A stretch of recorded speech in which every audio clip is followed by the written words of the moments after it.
Today we are going to talk about the importance of your mental, physical, spiritual, and emotional pillars and why they're so important when it comes to your sobriety. Today we're going to talk about how counting your wins is more important than counting your days, because what we are doing is creating a lifestyle. You can get way more wins in a day than you can get actual days into your sobriety. So making sure you know what it looks like to be mentally, physically, spiritually, and emotionally well-rounded. Okay, let's get right into it. So, how do we become balanced? How do we feel well-rounded? Well, we're going to talk about it. First, let's go over the 4 most important pillars: physical, mental, spiritual, and emotional. Lock these into your skull. It is going to help you feel so balanced and complete with yourself. So let's tackle the first one, the physical pillar. Movement isn't just about fitness, it's a powerful mood booster. Science proves that engaging in physical activities can significantly reduce symptoms of depression and increase mental clarity. The key? Finding movement you enjoy, so that way it becomes natural and a part of your life. Dancing is one of the best things you can do for your body. A study has found that dancing is more effective at relieving depression than an SSRIs or a CBT alone. Turn up the music and let loose. Walking, right? New Mexico Highland University shows that walking increases cerebral blood flow, enhancing mental clarity and focus. Who doesn't want mental clarity and focus? Remember to jot these down as we go, guys. Jogging or running. This helps boost your endorphins, relieve stress, and strengthens resilience. The infamous runner's high is real. This is why every day my non-negotiable is run 1 mile. You can always run more, but you never run less. Swimming, a low-impact, full-body workout that naturally soothes anxiety and tension, probably because you're just swimming like a little fish in the sea. There ain't nothing or worry where I gotta be. I'm just out here swimming laps.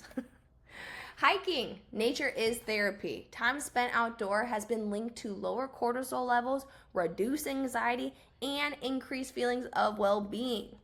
Fitness classes, whether it's rock climbing, Pilates, boxing, structured workouts, keep you accountable and engaged while improving both physical and mental health. And I hear it all the time, Shy, I don't have a gym. I can't work out. Yes, you can. There's this beautiful app called YouTube. The YouTube. And this is where you can do home workouts. YouTube is packed with free high energy workouts for every fitness level. No excuses, just movement. You type in 5-minute low impact workout, I guarantee you, I bet my top bottom that it is in there. Bottom line, move your body, change your mood, right? Tony Robbins talks about this all the time. Change the physiology of your body and you will change your mood. So the more you enjoy the process, the easier it is to make that movement a daily habit. Don't focus so much on, I gotta work out for an hour or 45 minutes, that all in or nothing mentality.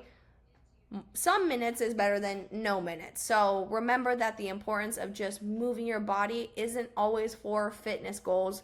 It is simply to help with your mental clarity, right? The mental pillar, speaking about mental pillar, all right? Boop. Your mindset is the foundation of everything that you do. The way that you think affects the way that you feel, and the way that you feel impacts the actions that you take, therefore creating the reality that you live. Strengthening your mental pillar is about creating habits that promote clarity, resilience, and personal growth, allowing you to show up as your best self in every aspect of life. Again, who don't want that? So, a great way that you can practice your mental pillar and collecting wins throughout your day is simply just to plan your day out. I like to do this the night prior, so when I wake up, it's all written out, and I'm like, cool, I have a baseline as to what my day should look like. Do I hit everything all the time? No. That's okay. You scratch it out, put it to the next day, and you try it again, and you just keep pivoting, okay? Brain dumping. This helps release mental clutter by writing everything down. You're putting your thoughts down onto paper, and what I like to do with this paper is look at this list and be like, what do I actually have control over? Scratch out what I don't, what's something that is out of my control, and then I circle the things that I do have control over. And then what I like to do with those is pick which one is going to help me move forward the most right now. And so I typically pick the hardest one to do, the one that I really don't want to do, because once that's off, I've created enough momentum to hit the second, the third, and the fourth. And even if after I just do the one really hard thing and I call it a day, I'm okay with that because I got something off of my list and out of my head, right? Journaling. This is such a beautiful process because it helps you reflect and process emotions and get clarity, right? And that is what we want. We want to gain clarity with ourselves. Where are we emotionally? Where are we mentally? Where are we, physically, spiritually? We want to jot it all down so that way we're able to analyze what is the next step that I need to take moving forward. Okay? Setting weekly goals. Focus on progress, not perfection. Every single Sunday, I set 3 goals, and I must hit those 3 goals. Anything else extra that I do on top of that, fan-fucking-tastic. And we also do this inside of the community that I have. Every single Sunday, we write out 3 goals and 3 affirmations. And it really helps because you start to build your confidence based off of that. We also do this in the community that I have. Write out 3 positives. Shift your mindset towards gratitude. Gratitude changes your mother flipping attitude. So I am grateful for Lou's unconditional love. That's my man. Sobriety 7 and all of my sisters. Sobriety 7 is my community, and my sisters are all the women who are in it. And then my mindset. It's taken me a very, very long time to get to the mindset that I have today. My mind used to be the enemy, and now I could say that me and my mind are my friend. Limit scrolling. This really helps with your mental pillar, right? Protect your energy from digital distractions. I used to wake up as a kid, 7 a.m. My mom had the news on, and I was wondering, why was I such an anxious kid, right? Constantly being bombarded by the news is not going to help your mental pillar. Disconnect so you can reconnect to yourself. Get off the news, get off the media, get off your phone, get off the TV, get off your laptop, the Kindle, the iPad, the other, whatever devices you have, get off of them and get into nature. Read 5 pages a day. Feed your mind with knowledge. Stop and define. It is so important that you stop and define because you can read an entire page, and let's say in that one page there's 6 words that you don't know what the heck they even mean. Stop, highlight it, look it up, use ChatGPT, use Google, use a dictionary. It does not matter, but look it up. And if you can't do 5 pages right away, that's okay. My cognitive functions were so all over the place when I stopped drinking. So I would do just 1 page a day. And then at the end of the week, I'm like, holy shit, I read 7 pages of this book. But what would end up happening is I would start reading. I'm like, I'm not just going to stop at 1 page. I'm going to keep going. But you always hit your non-negotiables. Learn something new. Keep your brain sharp and engaged. So right now I'm studying Mark Lewis, and I'm reading a lot of his literature where alcoholism is not a disease. And it's very fascinating because he talks about all 3 of the addiction models, and it's pretty cool stuff. So I'm excited and eager to keep learning about this. And it's important that we find things that we're interested in, learn it, share it, teach it, whatever you got to do. Just make sure you obtain that knowledge that you're learning. Playing strategy games like chess or Scrabble exercises critical thinking, and critical thinking in sobriety is very important, like so important. You are going to need critical thinking. I don't fuck with Scrabble. I'm the worst speller. But I love me some chess. It's one of my favorite games. The mental pillar is great for watching documentaries, listening to podcasts. This is going to help you expand your perspectives, gaining different knowledge from different people's lives. So that way you can look at your own life and be like, I could do this, this, and this differently just based off of what I heard about this person doing with their lives, right? Engaging in personal growth. Engaging in personal growth courses. Dive into self-improvement, right? Awareness, belief, healing, values, Kaizen, butterfly effect, passion are the 7 courses that I have inside of my community. And inside of this community, you're going to have this 7-stage pillar, or the Sobriety 7 arc, where you are able to journal, turn in that submission, get feedback, and really open up your mind. in awareness, it's very important to become aware as to why you're drinking in the first place. What are the 7 major influences? There are 7 major influences that influence us to drink. Once we have become aware of that, we start rolling over into beliefs. What do you believe about alcohol? Why are you glamorizing it? Why are you holding it up on a pedestal? And then we go into healing. Where has life led you astray? Where in your life do you feel uncertain about yourself? Or maybe you don't have high self-esteem, or maybe your confidence isn't what it could be, or maybe something happened in your childhood or a past relationship. Something along the way led you into the arms of alcohol, seeing as most of us find alcohol when we're at our lowest, right? Values, Kaizen, butterfly effect, and passion. If you are ever to join the community, you will learn all about those. But engage in personal growth courses. Learn all that you can about yourself. That is probably the best advice I have for anybody getting sober, is to apply yourself to knowing yourself. Know thyself, and it will help you tremendously through this process. Oop, shit. Your mind is like a muscle, so train it daily and clarity will follow. Moving on to the spiritual pillar. Let's get spiritual up in here. Your spiritual well-being is about feeling grounded, present, and connected to yourself, to others, and to something greater than you. It is not just about religion. It is about inner peace, purpose, and alignment in your life. So the spiritual pillar, learn to slow down, embracing stillness, be present, and allow life to unfold without rushing it. There is no need to speed up the process. Go through it. It's slow and steady. This is why I reference the little turtle and the little hare, because the turtle and the hare, the story, the turtle won. Why? Because he was slow and consistent, one step after the other, while the rabbit, the hare, whatever, he got all cocky and he fell asleep and he lost the race. So, learning to respond and not react. Create space between stimulus and response by practicing mindfulness. Spiritual practice really is a lot on you. How do you want to be perceived from the world? How do you want to respond? How do you catch yourself from reacting? By creating a boundary where that's not even an option, right? Meditation and visualization. Center yourself through guided imagery or self-reflection to cultivate peace. A lot of meditation practices also offer visualization practices where you can visualize your own success, and what success looks like for you may be different than what success looks like for your brother or your sister or your mom or your brother or your cousin, right? Connecting with a higher power, whether through prayer, spirituality, or personal faith, strengthen your sense of divine guidance. It is very important to have a belief in something bigger than yourself, so that way you can see outside of yourself and ask for the answers that it is you might need. Spending time in nature.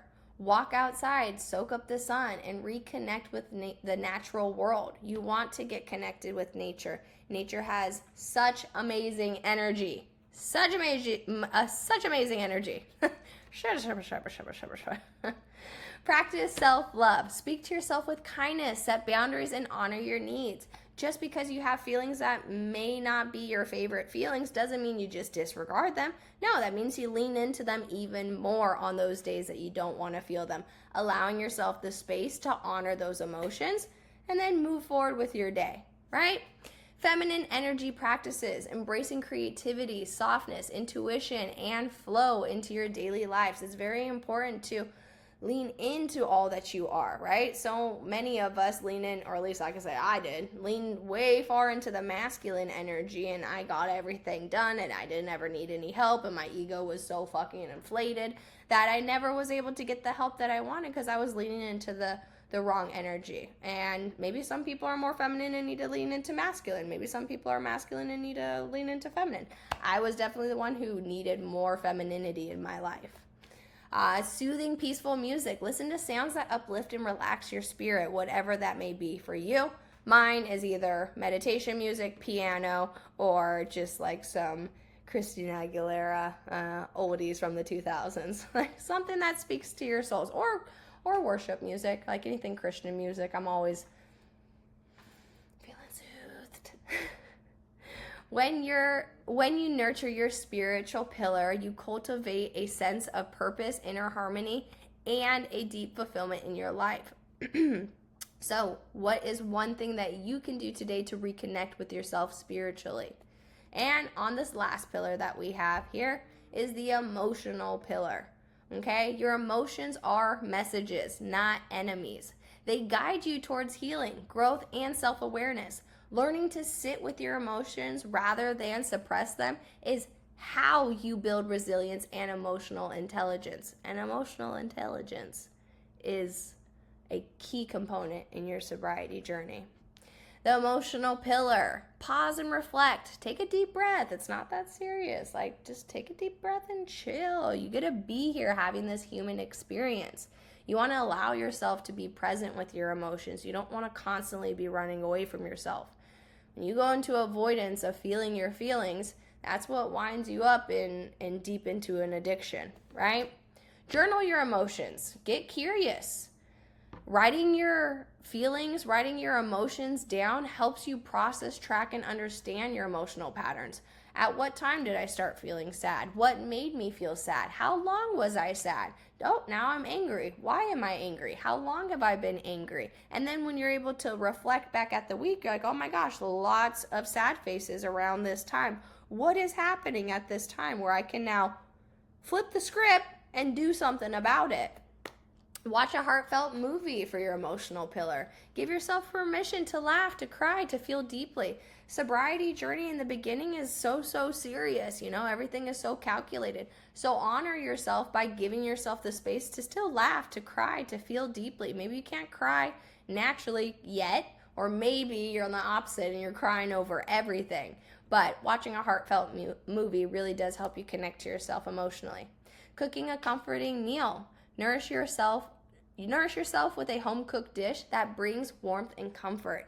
You want to make food for you that makes you feel good, and you made it. Sure, you could order in food, you could go out to a restaurant, but when you're practicing and focusing on the emotional pillar, you want to be there with yourself, doing something for yourself, and then enjoying the meal that you cooked and prepared. Visit supportive friends or families. Surround yourself with those who uplift you and understand you, and make sure that they uplift and understand you. Otherwise, you have no business being around these people as of the moment. You want to make sure that your surroundings are nothing but support, because in the beginning of early sobriety, it could be very challenging to be stepping into the new you. It's so much easier to fall back into old patterns. And if you're around people who don't uplift you or understand you, that is more likely than not. Share a piece of yourself. Open up with a trusted friend, coach, or support group. If you don't have a support group, click the link underneath here and we will hop on a call so that way you can join the community. As of the moment, it's only women, but give me some time and I promise there will be men coming soon. Allow yourself to feel. Emotions are meant to be felt, not feared. So sit with them and honor them. The heart always wins. When in doubt, listen to your heart. It is trying to tell you something, okay? Reframe your emotions as action signals. Instead of resisting emotions, see them as messages guiding your next steps. So the first thing would be awareness, right? You want to recognize the emotion. The second thing you want to do is just accept it. Okay, that feeling is here. Allow the emotion to exist. Number 3 is going to be exploration. Understand the root cause. Where did this come from? How long has it been here? Why is this being triggered at the moment? And then express it, okay? Expression, releasing the emotion in a healthy way. Not scrolling, not eating, not drinking, expressing it, talking to a friend, journaling, going on a nature walk, calling a family member, calling somebody who you trust with your emotions. And then integration. Learning to move forward. Although I felt this way, and this is why I feel it, the world keeps on spinning and I must spin with it. So let's move on with our days, right? And then not telling anybody here to buy an animal, but early in my sobriety, 2019, I did buy a dog, and she helped me tremendously because emotional support animals offer you unconditional love, comfort, and stability. And then also it got me out of the house because I gotta go feed the dog, gotta go walk the dog. So what pillar have you been neglecting? Small wins lead to big changes. What will your daily spiritual, mental, physical, or emotional wins be? Remember, wins don't need to be massive. They are found in the small intentional choices, choosing a glass of water over a drink, stepping outside for 5 minutes of fresh air, or pausing to breathe before reacting. These tiny victories compound over time, leading to massive transformation.